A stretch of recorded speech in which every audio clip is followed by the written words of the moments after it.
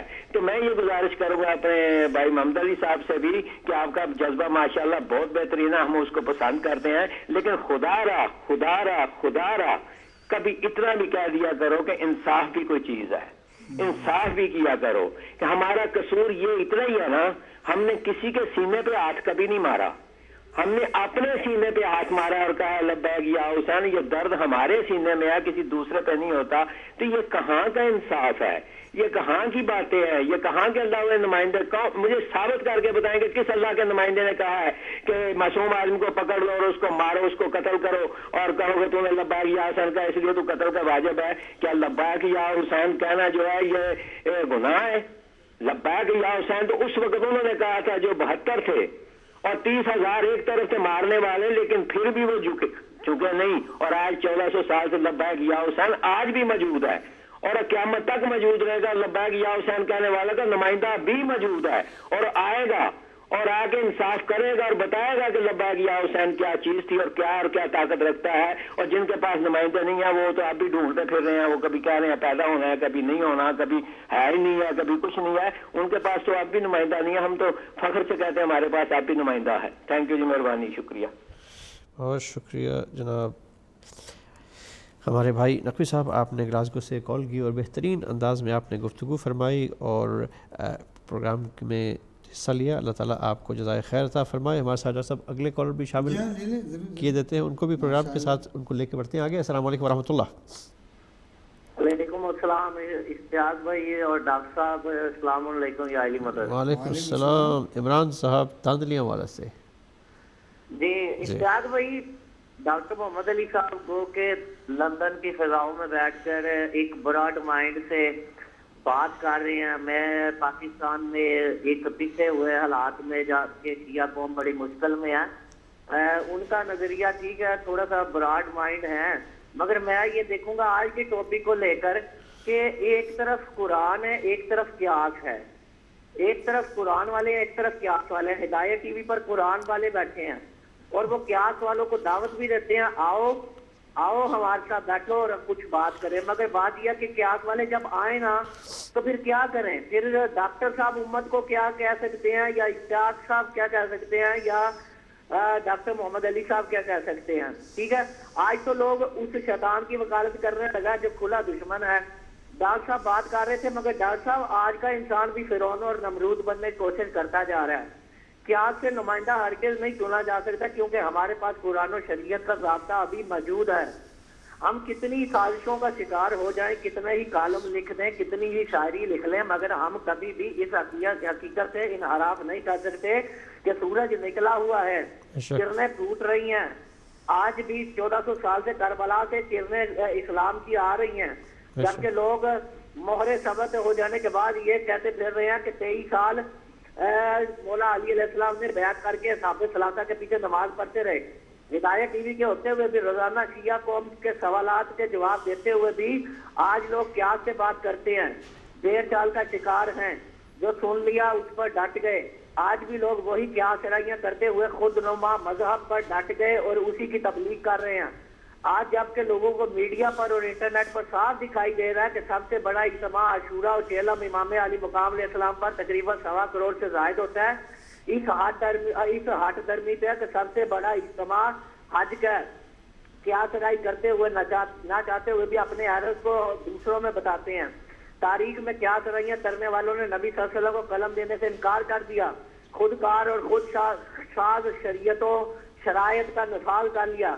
جدید نے قیاس رائی کرتے ہوئے کہا کوئی محمد نہیں, کوئی قرآن نہیں, کوئی دین نہیں. آج بھی لوگ محض قیاس رائی کرتے ہوئے کہتے ہیں کہ ہمیں کیا لگے کہ 1400 سال پہلے کیا ہوا تھا, ہمیں تو اپنا جواب دینا ہے. یا یہ میرا یہ سوال بھی ہے یہاں پہ ڈاکٹر صاحب سے کرتا چلوں کہ کیا 1400 سال پہلے کا ہمارے پہ کوئی ضابطہ نہیں ہے ڈاکٹر صاحب؟ کیا ہم اللہ سے یہ کہہ سکیں گے کہ ہماری زندگی بارے سوال کریں, اپنا جواب دیں گے؟ آخری بات کہ سب سے بڑا المیہ اور لمحہ فکریہ یہ ہے کہ 1.25 لاکھ انبیاء کے نائب کا فیصلہ اللہ نے کیا, جس کا سب سے بڑا گواہ قرآن ہے. ہم نے قیاس رائی سے یہ کیسے اخذ کر لیا کہ نبی صلی اللہ علیہ وسلم ہی کی مرتبہ جبکہ نبی صلی اللہ علیہ وسلم نے خم غدیر پر اعلان بھی کیا جس کا میں مولا اس کے علی مولا ہیں، تو 18 روز بعد ہی وہ جناب ووٹنگ سسٹم اور سارا کچھ اور جناب نبی صلی اللہ علیہ وسلم کے پردہ جاری کے بعد الیکٹ کرتے ہیں اور علی علیہ السلام کو بازاروں میں لیت کرتے ہیں. کیا آج ہم ان سے شریعت لینے چلے جائیں جو قیاس رائی کرنے والے اور جو مظلوموں کی بات نہیں کرتے ہیں؟ بہت شکریہ، بہت مہربانی. بہت شکریہ جناب عمران صاحب، آپ نے پاکستان تانیہ ورنہ سے کال کی اور اپنے خوبصورت جذبات کا اظہار کیا. ظاہر ہے کہ ہدایت ٹی وی کی نشریات جہاں جہاں بھی جا رہی ہیں دنیا بھر میں، ہم تمام سب کو دعوت دیتے ہیں، اسی سوال کی جانب آپ کی توجہ کو مبذول کراتے ہیں، اور تمام حضرات احباب جتنے بھی ہیں، ہم آپ کی ظاہر ہے کہ ہر انسان کو یہ لمحہ فکری ہے ہمارے لیے. ہم کوئی یہاں پر یہ ثابت کرنے کے لیے نہیں بیٹھا کہ ہم صحیح ہیں یا آپ صحیح ہیں یا جو بھی صحیح ہے، یہ تو صرف ایک دعوت فکر ہے. انسان کو اپنے جو انتخاب ہے، جو فیصلہ ہے، وہ تو انسان نے خود کرنا ہے. انا ہدیناہ السبیل اما شاکرا و اما کفورا. قرآن مجید کا بھی یہی فرمان ہے کہ رسول اللہ کی طرف سے، اللہ کی جانب سے رسول اللہ نے ہدایت کا جو پیغام ہے وہ عام کر دیا. اب یہ انسان پر مبنی ہے کہ وہ چاہے تو اللہ کا شکر گزار بندہ بنے، یا اگر وہ کفران نعمت کرتا ہے یہاں، تو پھر ظاہر ہے کہ اس کو اپنے انجام کے لیے بھی تیار ہونا ہوگا. تو ظاہر ہے کہ اب قرآن نے جب بہت واضح انداز میں انجام کو بھی ذرا دکھلا دیا ہے کہ کس قسم کا انجام ہو سکتا ہے. اگر ہم راہ ہدایت پر نہ چلیں، جانتے بوجھتے ہوئے نہ سوچیں، اس طرف توجہ نہ دیں، تو وہ انجام بھی کتنا بھیانک ہے. ظاہر ہے کہ ہر انسان کا، ہر باشعور انسان کا یہ فرض بنتا ہے کہ وہ کم سے کم اس کو سوچے اور اس پر عمل کرنے کی بھی کوشش کرے. ہمارے ساتھ ڈاکٹر صاحب اگلے کالر بھی ہیں، ان کو بھی شامل کر لیتے ہیں. السلام علیکم ورحمۃ اللہ. السلام علیکم ورحمۃ اللہ. وعلیکم السلام ورحمۃ اللہ. میری طرف سے آپ سب کو، سب کی خدمت میں اور سننے والوں کی خدمت میں سلام عرض ہوں. میں راہلہ بول رہی ہوں امریکہ سے. ماشاءاللہ الحمدللہ آپ کا پروگرام بہت اچھا. اللہ تعالیٰ آپ کو جزائے خیر دے، اور جو سن رہے ہیں پاک پروردگارہ ان کی سمجھ میں یہ بات آ جائے. جس طرح آپ تو اپنا فرض ادا کر رہے ہیں کہ جس طرح حضرت امام صلی اللہ علیہ وسلم نے کربلا میں حل من الناس ینصرنا کہا تھا اور اپنا بتایا بھی تھا، حجت تمام کی تھی، تو یہ اپنی دکانیں مجھے ایک چیز سمجھ آتی کہ جس طرح کہ وہ پہلی قوموں نے کیا تھا، اپنی کتابوں کو چینج کیا تھا اپنی دکانیں چمکانے کے لیے. اتنے معصوم لوگ ہیں ان کو پیچھے لگایا ہوا ہے، لیکن اللہ تعالیٰ نے معصوم لوگوں کو عقل بھی تو دی ہے نا کہ وہ خود سوچے، برا اور اچھا سوچے. کہ اہل بیت اور دوسرے جو لوگ ہیں اتنی دیر میں بعد میں آئے، اتنے امام انہوں نے بنا لیے، جو اللہ تعالیٰ کی طرف سے امامت ہے اس کو چھوڑ کے وہ دوسرے اماموں کے پیچھے لگے ہوئے. اتنی معمولی، اتنی اگر دیکھا جائے اتنی سمجھ والی، بڑی اتنی دور والی بات نہیں، سمجھنے کی بات ہے کہ ہم اہل بیت کو چھوڑ کے ہم دوسرے لوگوں کے پیچھے لگے ہوئے ہیں. تو جب ہم کہتے ہیں نا ماننے کی بات کہتے ہیں، میری کئی لوگوں سے خود بات ہوتی ہے، کہتے ہیں ہم ان کو مانتے ہیں. ارے آپ ان کو تو مانتے ہیں، ان کی تو مانتے ہی نہیں ہیں. آپ کسی اور کی مانتے ہیں جو کہ اپنی عقبت کو خراب کر رہے ہیں. خدا کا واسطہ کچھ سوچے دنیا. آپ لوگ میرے بہن بھائیوں کچھ سوچو، کچھ تھوڑے ٹھنڈے دماغ سے سوچو. کبھی کبھی اتنا غصہ آتا ہے کہ یہ اتنی بڑی بات نہیں، کہ چھوٹی سی سوچنے والی بات ہے کہ آپ دین محمد کو چھوڑ کے آپ دوسروں کے پیچھے لگے ہوئے ہیں جن کو کچھ پتہ نہیں تھا، جن کو دین کے بارے میں کچھ پتہ نہیں تھا، اور ان کے بارے میں آپ ان کے پیچھے لگے ہوئے ہیں. اللہ تعالیٰ پاک پروردگار سب کو ہدایت دے. اور یہ قیامت کے دن یہ بہت لیٹ ہو جائے گی، ابھی سے سوچیں تو قیامت کے دن تو پھر فیصلہ ہو جائے گا کہ کون سچا ہے کون جھوٹا ہے. تو اللہ تعالیٰ پاک پروردگارہ سب کو ہدایت پر لگائے اور سوائے غم حسین کے کوئی غم نہ دکھائے آپ لوگوں کو. اور اللہ تعالیٰ آپ کو اس کا اجر دے اور آپ کی توفیق آفات میں اضافہ کرے اور پاک پروردگارہ ہر آفت و بلا سے محفوظ رکھے. دعا میں یاد رکھیے گا. اچھا جی، خدا حافظ. بہت شکریہ ہماری بہن، آپ نے امریکہ سے کال کیا اور آپ نے بھی اپنے نیک اور پاکیزہ جذبات کا اظہار فرمایا. اللہ تعالیٰ آپ کو جزائے خیر عطا فرمائے. یقیناً آپ بھی ہدایت ٹی وی کی تمام جتنی بھی امور ہیں اس میں بڑھ چڑھ کے حصہ لیتی ہیں. اللہ تعالیٰ آپ کو یقیناً آپ کی توفیقات میں اضافہ فرمائے، آپ کو صحت و سلامتی عطا فرمائے انشاءاللہ المستعان. ڈاکٹر صاحب آپ نے سنا ہمارے ناظرین کی کالز، اور بہترین انداز میں انہوں نے اس پروگرام میں اس سوال کو جو ہم نے آج رکھا تھا اپنے اس پہلے سیگمنٹ میں، جو کہ قرآن کیا کہتا ہے، تھوڑا سا یہ اپنے وقت سے آگے بڑھ گیا، لیکن ظاہر ہے کہ گفتگو جس طرح ہمارے بھائی نقوی صاحب نے کہا کہ یہ سوال تو ایسا ہے کہ اس پر ظاہر ٹاپک اس طرح کا ہے کہ اس پر آپ عشرے بھی گزر جائیں تو یقیناً اس پہ گفتگو جو ہے اس کا حق ادا نہیں ہو پائے گا. ظاہر ہے کہ یہ یقیناً اس میں بہت زیادہ سوچنے کی بھی جو سرخی ہے یہ آئندہ پروگرام میں ابھی آپ رہنے دیں، اسے بدلیں دیں. جی انشاءاللہ ضرور. ظاہر ہے کہ یہ تھوڑا سا اپنا ایک سفر چل رہا ہے ہمارا معرفت پروردگار کا، تو اس کے لیے ظاہر ہے کہ ہمیں کس طرح سے لینی ہے.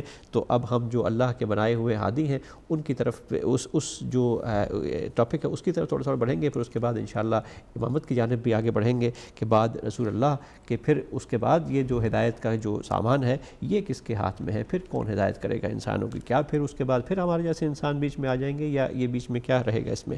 تو اس پہ بھی ہم گفتگو کریں گے انشاءاللہ بڑے ایک عام فہم اور ہلکے پھلکے انداز میں. ظاہر ہے کہ آپ اس میں بڑی علمی گفتگو تو آپ علماء کرام سے سنتے ہیں، لیکن یہ تو ایک بہت ہی ہلکی پھلکی سی معمولی سی گفتگو ہے. ڈاکٹر صاحب اگلے کالر بھی کافی دیر سے انتظار کر رہے ہیں، آپ کی اجازت سے کو شامل کرتے ہیں. السلام علیکم ورحمۃ اللہ. جی السلام علیکم ورحمۃ اللہ. میرا خیال ہے آپ کی کال ڈراپ ہو گئی. اگر آپ کو تھوڑا سا انتظار کی زحمت اٹھانا پڑی ہو تو ہم آپ سے معذرت خواہ ہیں. انشاءاللہ اگر آپ کال کریں تو آپ کی کال کو دوبارہ ہم اپنے پروگرام میں شامل کریں گے. ڈاکٹر صاحب آپ کی جانب میں پڑھوں گا. آپ نے سوالات بھی سنے ہمارے ناظرین کے، اور تھوڑا سا دیکھا کہ آپ اس طرف متوجہ فرما رہے تھے ناظرین کو اس سوال کے جواب میں کہ کون سا وہ ایک کوئی تھوڑی گائیڈ لائن دینے کے لیے، جو کہ ہمارے بھائی نے بھی پوچھا، تو آپ نے اس کے بارے میں تھوڑا سا اس طرف اشارہ کیا کہ ہم اپنی جانب سے تو کچھ بھی نہیں کہتے، نہ ہم کہہ سکتے ہیں. ظاہر ہے کہ ہم کون ہیں، اور کوئی بھی قیامت تک آنے والا یہ نہیں کہہ سکتا کہ اگر آپ کو اپنے کوئی گدی بنا کر کے اور اپنے سر پہ کوئی پیر کا تمغہ بنا کر کے بیٹھ جائے تو وہ الگ بات ہے. ظاہر ہے کہ اس کے اوپر پہ سوالات اٹھانے چاہیے، سب کو اٹھانے چاہیے، لیکن قیامت تک کے لیے کوئی انسان اپنی طرف سے کچھ ایجاد نہیں کر سکتا کہ یہ اللہ کا دین ہے. اس کی تشریح بھی اپنی طرف سے کوئی نہیں کر سکتا. ڈاکٹر صاحب فرمائیے. بسم اللہ الرحمن الرحیم. جیسا کہ میں پہلے سوال جو ہے بھائی جن کا سوال تھا، دیکھیں آپ کلام پاک کا مطالعہ کریں، دیکھیں گے کہ جو محفل سجائی گئی، جتنے فرشتے ہیں سبوں کے اکٹھا کیا گیا، ایک بہت بڑی محفل تھی. اور اس محفل کو پروردگار عالم نے کہا کہ دیکھو یہ وہ وقت آ گیا ہے، تم سب جمع ہو جاؤ، جو میں اعلان کرنے والا ہوں اسے سنو، جو میں اعلان کرنے والا سنو. یہ آدم جو ہیں اس کے سامنے تم تعظیم کے سجدے کرو. تو اعلان تھا، اور اعلان ایسا تھا جس نے مانا اس نے سب کچھ جس نے مانا اس نے سب کچھ مان لیا، اور جس نے نہ مانا اس نے کچھ نہ مانا، اسے دربدر کیا گیا اس محفل سے. اب غدیر آپ کے پاس کوئی کال ہے؟ لے لیں. یہ ڈاکٹر صاحب بڑی معذرت کے ساتھ ہمارے ساتھ ایک ہمارے کالر ہیں ٹیلی فون لائن پر، ان کو بھی ہم شامل کرتے ہیں. السلام علیکم ورحمۃ اللہ. وعلیکم السلام ورحمۃ اللہ. میں صرف یہ ایک بہن نے ابھی پہلے بات کی تھی تو میں ان کی بات کو آگے بڑھاتا ہوں. میں بھی ایک سنی مسلمان ہوں، لیکن ہم امام علی شیر خدا، امام حسن، امام حسین کو ہی فالو کرتے ہیں. ہم ٹریڈیشنل یا باوجہ سے ان کو فالو کرتے ہیں، اور انہوں نے جو امام علی شیر خدا نے شریعت کو جس طریقے سے ٹھیک کر کے آگے چلایا ہے، تو اس کے بعد جو امام ہیں ان کو ہم مانتے ہیں، لیکن ان کی نہیں مانتے. ہم سب سے پہلے مولا علی شیر خدا، امام حسن، امام حسین کی ان کی فقہ میں اور ان کی جو باتیں ہیں ان کو ہی دیکھتے ہیں کہ وہ کہتے ہیں اور ان پہ ہی چلتے ہیں. یہ میں آپ کو بتانا چاہتا ہوں. یہ سب بھی جو اگر آپ مجھے اپنے ساتھ جگہ دیں تو پوری سنی انشاءاللہ میں ٹھیک کر دوں گا آپ کے ساتھ. بسم اللہ. ٹھیک، بہت شکریہ آپ کے خوبصورت جذبات کا. یقیناً ظاہر ہے کہ ہم اسی جہد کے ساتھ آگے بڑھ رہے ہیں کہ یہ ایک ڈائلاگ جو ہے، ظاہر ہے کہ جس طرح ہمارے بھائی نے بھی کہا کہ اس میں کوئی جو اختلافات ہیں وہ تو رہیں گے، بہت عرصے سے چلتے چلے آ رہے ہیں، لیکن ان کو سمجھنا کم سے کم ہر ایک کا فرض ہے کہ یہ اختلافات کیا ہیں، بجائے اس کے کہ آپ کسی ملاؤں کی اور دوسرے جو لوگ ہیں جو اس میں جو خود ذاتی جن کا فائدہ ہوتا ہے اپنی دکان سجانے کے لیے، جو کہ ان چھوٹے چھوٹے اختلافات کو بہت زیادہ بڑھاوا دے کر کے اپنی دکانیں سجائے بیٹھے ہیں اور کہتے ہیں کہ یہ کسٹمر جو ہیں یہ میرے ہیں، یہ ادھر نہ جانے پائیں.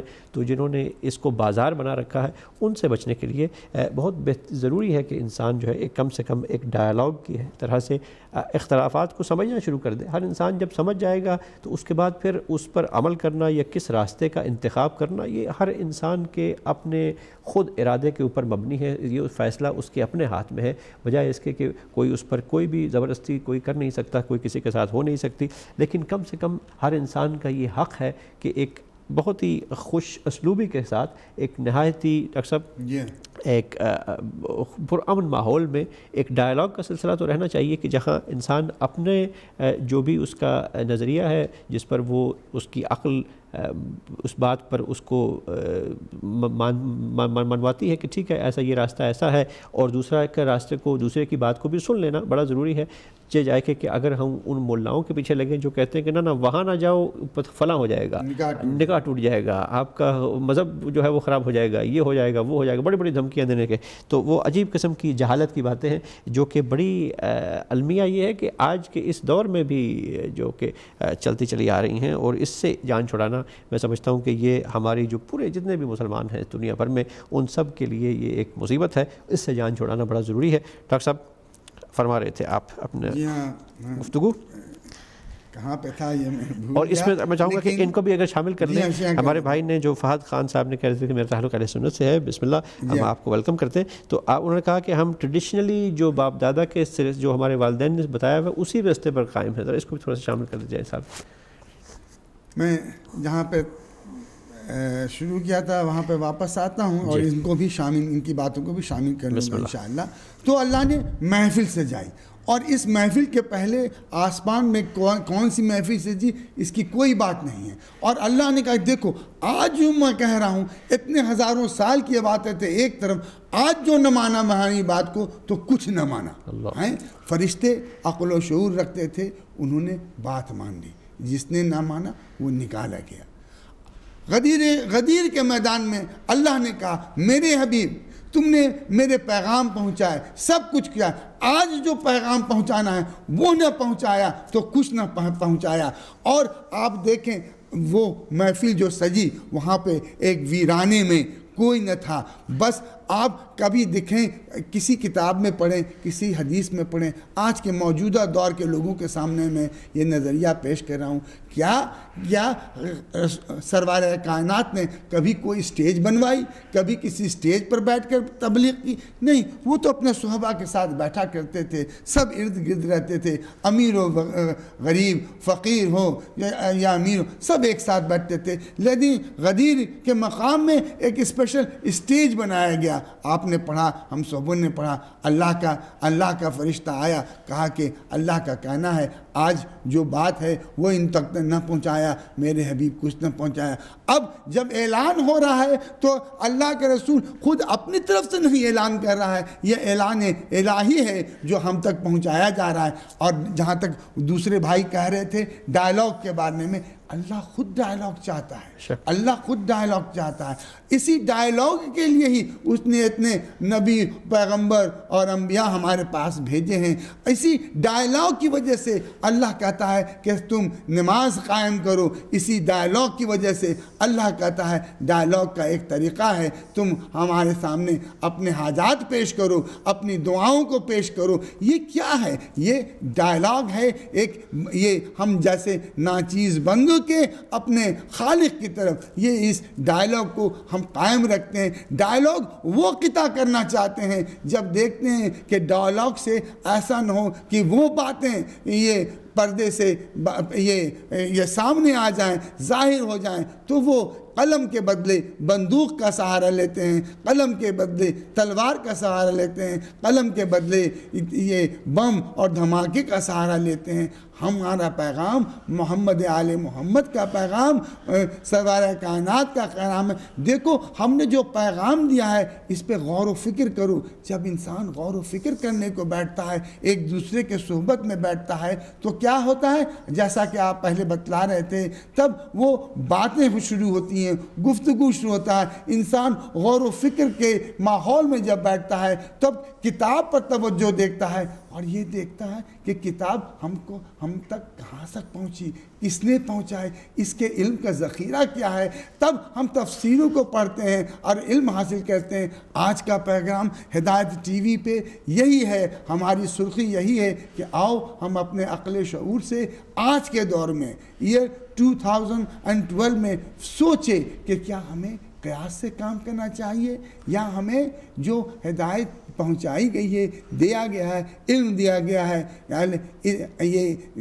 یہ کیا کہتے ہیں, ہم اللہ کی کتاب ہے, اللہ کے انبیاء ہیں, اللہ کے پیغمبر ہیں, ان کے ذریعے سے جو ملی ہے اسے ہم دل و جان سے قبول فرمائیں.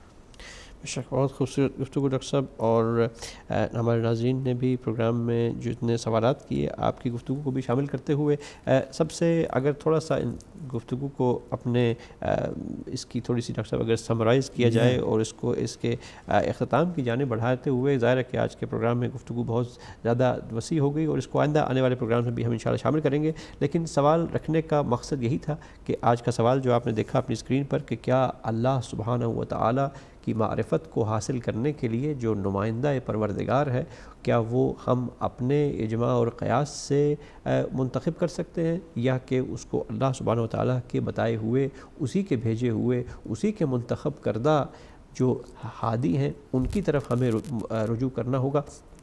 آپ نے بھی گفتگو سنی اور سوال رکھنے کا مقصد یہی تھا کہ اگر ہم دیکھیں کہ خدا کا سب سے عظیم نمائندہ, سب سے عظیم کائنات میں وہ رسول اللہ صلی اللہ علیہ وآلہ وسلم کی ذات ہے, لیکن اور بظاہر اگر دیکھا جائے تو مسلمانوں میں خدا بھی ایک ہے, رسول بھی ایک ہے, کتاب پر بھی سب کا ایمان ہے بالکل اسی انداز میں, لیکن آج بھی اگر تھوڑا سا اگر اس میں تھوڑی سی گہرائی میں جا کر کے دیکھیں تو پھر ایمان تو ہے, مانتے تو سبھی ہیں, لیکن کیا اس طرح مانتے ہیں جس طرح اللہ سبحانہ و تعالیٰ نے ہمیں بتلایا ہے, یا اس طرح مانتے ہیں کہ جیسا کہ ہم خود ماننا چاہتے ہیں.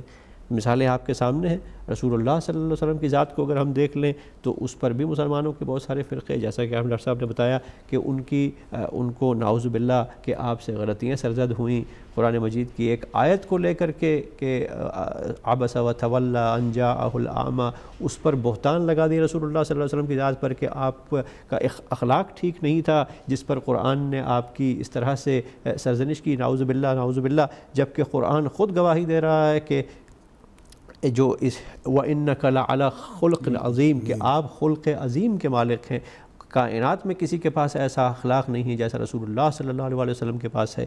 تو لیکن پھر بھی جب امت میں کچھ ایسے بھی سوچ پیدا کرنی شروع کر دی کہ اپنے انداز میں رسول کو اتنا چھوٹا کرنا شروع کر دیا, تو پھر یہ رسول کو ماننا تو نہ ہوا, یہ تو اس انداز میں جو خود ماننا, جس طرح خود چاہا اس طرح ماننا ہوا, تو یہ تو اپنے نفس کی پیروی ہے, نہ کہ یہ اللہ کے بتائے ہوئے راستے اور اللہ کی اطاعت ہے.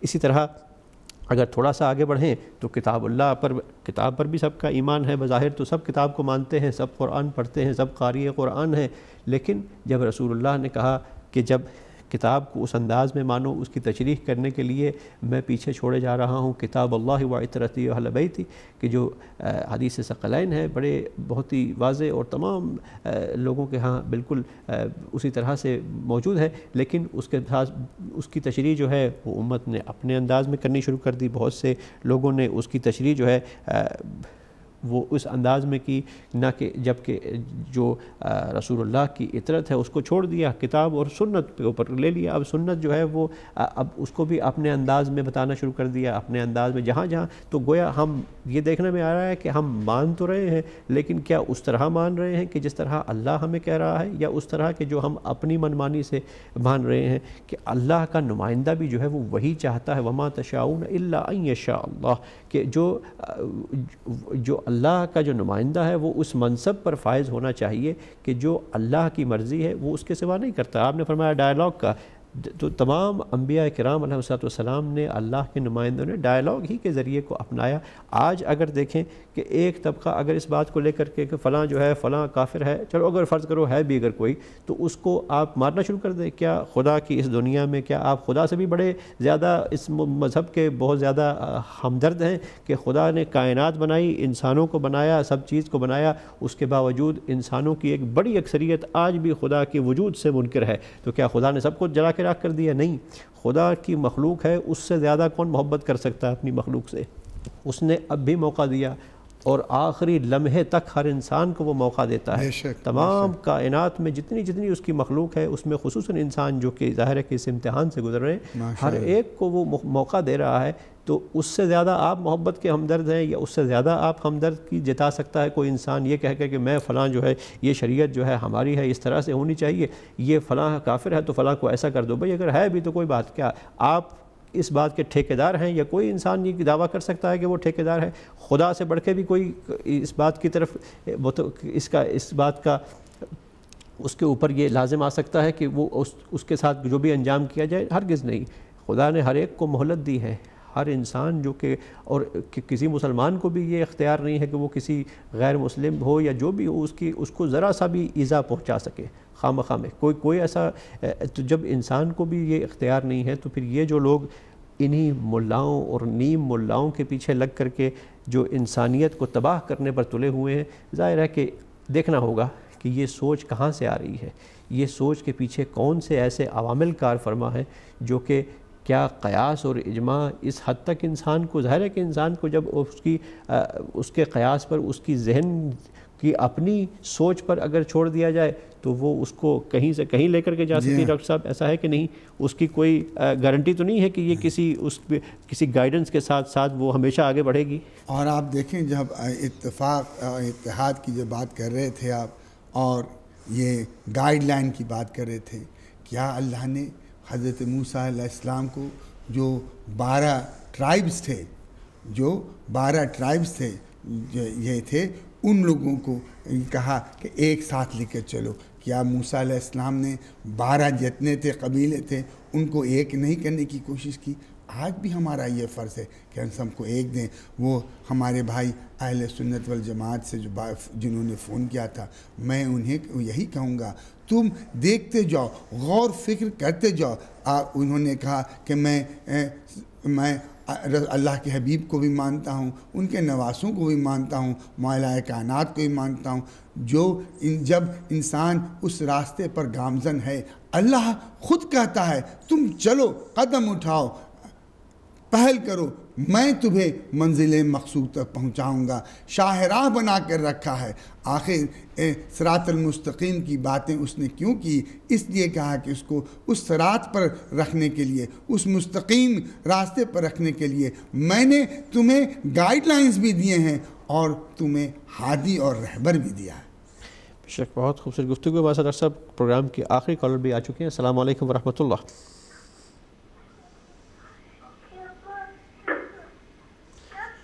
السلام علیکم. وعلیکم السلام. کیا حال ہے جناب؟ الحمدللہ. میرے بھائی آپ کا نام اور کہاں سے کال کر رہے ہیں؟ جی میں منیر بول رہا ہوں آئرلینڈ سے. منیر صاحب آئرلینڈ سے. جی میرے بھائی. جی میں یہ ڈاکٹر صاحب کی باتیں جو ہیں وہ سن رہا ہوں, بڑی دیر سے بیٹھا ہوا, ماشاءاللہ اچھی باتیں ہو رہی ہیں. تو میں اصل میں یہ کہنا چاہ رہا ہوں کہ یہاں پہ بیٹھ کے ہم لوگ جو ہے نا وہ بڑا مکالمے کی اور جو ہے نا وہ بڑی بات کرتے ہیں محبت کی اور پیار کی, اور یہ ہم اصل میں جو ہے وہ دوسروں کو بلیم دیتے ہیں کہ وہ جو ہے وہ مطلب یہ بم پھوڑتے ہیں اور جو ہے وہ قتل و غارت کرتے ہیں. تو اصل میں میرا سوال یہ ہے کہ کیا یہ جو ہم شیعان علی ہیں تو کیا ہم یہ نہیں ایسا کرتے کہ جہاں پہ آپ لوگوں کا بس چلتا ہے تو ہم بھی وہی کرتے ہیں جو دوسرے کرتے ہیں جہاں پہ ان کا بس چلتا ہے.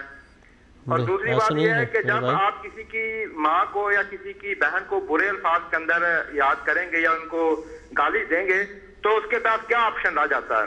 وہ لڑائی کرے گا یا نہیں کرے گا؟ آگے سے اگر کوئی میرے ماں باپ کو گالی دے تو میں چاہے کتنا ہی پرامن ہوں تو میں اس کے ساتھ لڑائی کروں گا یا نہیں کروں گا؟ ٹھیک, بہت شکریہ، آپ نے یقیناً بہترین گفتگو فرمائی اور آپ نے سوالات بھی بہترین اٹھائے۔ جہاں تک پہلا سوال تھا آپ کا، اس میں یقیناً ایسا کوئی سلسلہ نہیں ہے کہ اگر کوئی ایسا کرتا ہے تو کیا مذہب اہل بیت کے ماننے والے بھی جب ان کو موقع ملتا ہے ایسا کرتے ہیں؟ ہرگز ایسا نہیں کرتے۔ ہماری تعلیمات جو ہمیں مذہب اہل بیت، اسی لیے ہم کہتے ہیں کہ ہم اہل بیت علیہ السلام کے بنائے ہوئے راستے پر گامزن ہیں، تو وہ راستہ ایسا نہیں ہے کہ اگر کوئی آپ کا جہاں داؤ لگے وہاں جو مرضی کر گزرو۔ فتح مکہ کے موقع پر جو رسول اللہ کے پاس سامنے یہ آپشن تھی کہ جو چاہے سلوک کرتے ہیں ان سے، جنگ کی حالت، انہوں نے ان کے ساتھ جنگیں کی تھی، ان کے ساتھ ان کا نقصان کیا تھا، لیکن آپ نے سب کو معاف کر دیا اس دن۔ تو ہمیں بھی یہی، ہم اسی پر سبق، اسی جو سبق ہے ہمیں یہیں سے ملتا ہے۔ اس کے بعد جو ہم نے، آپ نے بھی دیکھا کہ امام علیہ السلام کا واقعہ ہماری ایک بھائی نے جی بتایا کہ جنگ صفین میں جس طرح جب پانی پر قبضہ ہوا تو جب معاویہ کی فوج نے قبضہ کیا تو جب جو امام علیہ السلام کے ساتھی تھے ان کے پاس پانی نہیں تھا، لیکن جب انہوں نے پانی پر دسترس حاصل کر لی تو پھر اس کے بعد ان کا پانی بند نہیں کیا۔ کہ یہ مسلمان مومن کی سوچ نہیں ہے کہ جب داؤ لگے تو کسی کو بھی کسی انداز میں نقصان پہنچا دو، ایسا ہرگز نہیں کیا جاتا۔ نہ یہاں سے یہ کوئی تعلیمات ہے، یہاں پر قربانیاں پیش کی جاتی ہیں۔ حق کو، صداقت کے پیغام کو دنیا میں عام کرنے کے لیے اگر قربان ہونا پڑے تو قربان ہو جاؤ، یہ ہمیں پیغام دیا گیا ہے۔ نہ یہ کہ کسی کو خامخواہ کو نقصان پہنچایا جائے، کوئی کسی کے ساتھ جب کوئی داؤ لگے کسی کے ساتھ کچھ بھی کر گزرے، یہ اہل بیت علیہ السلام کی تعلیمات ہرگز نہیں ہے۔ نہ اس پر کوئی مذہب اہل بیت کے ماننے والے کسی طرح سے بھی اس پر کہ وہ عمل نہیں کرتے جو آپ نے جو الزام لگایا۔ اور دوسری بات ڈاکٹر صاحب آپ فرما رہے تھے ان کے جواب میں، انہوں نے سوال پہلا جو تھا اس کو تو میں نے بتا دیا ان کا، اور ان کا جو دوسرا سوال تھا اسی گفتگو کے حوالے سے کہ جو پریکٹیکلی جو ہے وہ باتیں تو ہوتی ہیں، یہ سب کچھ ہوتا ہے، لیکن اور جہاں تک گالی گلوچ کا بھی آگے تعلق تھا، یہ گالی گلوچ کا کوئی سلسلہ جو ہے یہ بھی ظاہر ہے کہ جہالت کی نشاندہی ہے۔ کوئی کیا رسول اللہ صلی اللہ علیہ وسلم بیٹھ کر کے آپ توقع کر سکتے ہیں کہ جب وہ اسلام کی تعلیمات کو پہنچایا کرتے تھے تو کیا کفار کے جو بت تھے، جو ان کے باطل خدا جو جن کو بنا رکھا تھا، انہوں نے کبھی نازیبا کلمات ادا کیے ہوں گے؟ جبکہ رسول اللہ صلی اللہ علیہ وسلم کا اخلاق ایسا عملی نمونہ تھا سب کے لیے کہ جب وہ اخلاق کے اس درجے پر فائز تھے، تو ہمیں بھی یہی تعلیمات ہے کہ نہیں ڈاکٹر صاحب؟ کیا اور آپ دیکھیں آپ نے وہاں تک پہنچایا خلق عظیم کہ ہم ماننے والے ہیں، اس کے راستے پہ ہم چلنے والے ہیں۔ یہ دل آزاری کرنا ہمارا فعل نہیں ہے۔ جو وہ بھائی کہہ رہے تھے، آپ تاریخ کی یہ اوراق کو پلٹ کے دیکھیں گے تو آپ کو پتہ چلے گا کہ جتنے ہمارے رہنما گزرے، جتنے ہمارے آئمہ گزرے، بتلاؤ کسی کو جیل میں رکھا گیا اور سبوں کو شہید کیا گیا، بتلاؤ تم اپنی کتابوں میں جا کر دیکھ لو، کسی ہمارے آئمہ نے، کسی ہمارے رہنما میں کوئی ایسی بات کی ہو جو کہ ان کو زیبا نہ دیتا ہو؟ نہیں، ہم تو یہی کہیں گے آپ خود غور فکر کریں کہ جس پیغمبر اعظم نے کہا، جس پہ اتنی غزالت پھینکی گئی لیکن اس نے اف تک نہیں کیا، جس امام نے جنگ جمل ہو یا کہیں ہو جو ہاری ہوئی یہ لشکر کی لیڈر کو بھی بڑی باعزت کے ساتھ گھر بھیجا، اس لیے کہ وہ احترام کے یہ پوزیشن میں تھی، احترام کے حقدار تھیں۔ جس کی بھی نسبت رسول خدا سے ہو، جس بھی نسبت یہ ہمارے اسلام اور دین سے ہو، ہم اس کی عزت کرتے ہیں۔ یہ ہمارا فعل ہے، یہی اصل میں عبادت ہے۔ اسی عبادت کے سلسلے میں ہم نے آج یہ سرخی رکھی ہے کہ ہم کیا اپنے عقل و شعور سے کام لیں یا ہم اس پر بات کریں جو اللہ نے ایک گائیڈ لائنز ہمیں دے رکھا ہے۔ آج دنیا کوئی چیز خریدتی ہے، سامان خریدتی ہے، کمپیوٹر خریدتی ہے، اس میں بھی اس کے استعمال کے گائیڈ لائنز ہوتے ہیں۔ تو پروردگار عالم نے اس دین کو ہم تک بھیجا، ان دین الاسلام، اس کو گائیڈ لائنز کے ساتھ بھیجے۔ اور گائیڈ لائن کے ساتھ بھیجنے کا تو اور ہے کہ گائیڈ لائن کے مطلب کچھ اور نکال سکتے ہیں، نہیں، اس گائیڈ لائن کو سمجھنے کے لیے گائیڈ بھیجا، رہبر بھیجا، ہادی بھیجا، تاکہ کسی زمانے میں بھی کوئی بھی خواہ آج کا فرد ہو یا 100,000 سال پہلے کا فرد ہو، کوئی کہہ سکتے میرے پروردگار عالم تو کہتا ہے کہ گائیڈنس بھیجا ہے لیکن گائیڈ کہاں ہے؟ اسی لیے ہم کہتے ہیں اللہ نے کہ کبھی بھی کسی زمانے میں بغیر گائیڈ کے، بغیر رہنما کے، بغیر رہبر کے اس زمین کو خالی نہیں رکھا۔ اگر گائیڈ نہ ہو تو یہ زمین تہس و نحس ہو، برباد ہو جائے، یہ کائنات ختم ہو جائے گی۔ اس لیے کہ اللہ نے ہمارے گائیڈنس کے لیے انہیں ہمیں چن رکھا ہے۔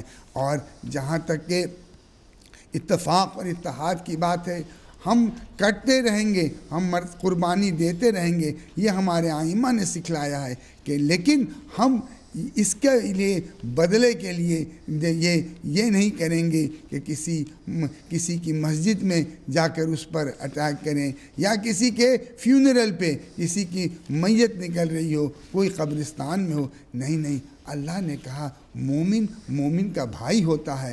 ایک مومن نے دوسرے مومن کے ساتھ اگر صلح کرایا، اس کی عزت اور وقار اللہ نے بہت بلند رکھی ہے۔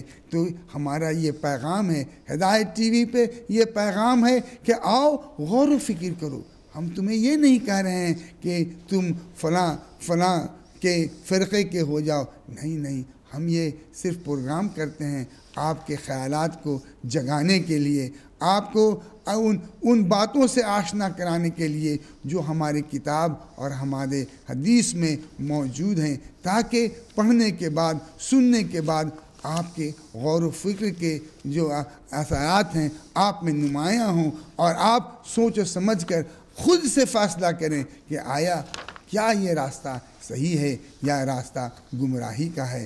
ہمیں صراط مستقیم پر چلنا ہے، اسی کے لیے اللہ نے ہر نماز میں سورہ الحمد کو فرض رکھا ہے کہ ہم ہمیشہ یاد رکھیں کہ دنیا والوں، صلاۃ ہو، صوم ہو، حج ہو، زکوٰۃ ہو، ہر وقت یہ سوچو کہ تمہارا راستہ جو ہے وہ صراط جو ہے وہ مستقیم ہے یا نہیں، وہ صحیح ہے یا نہیں، تاکہ تم غور و فکر کر سکو۔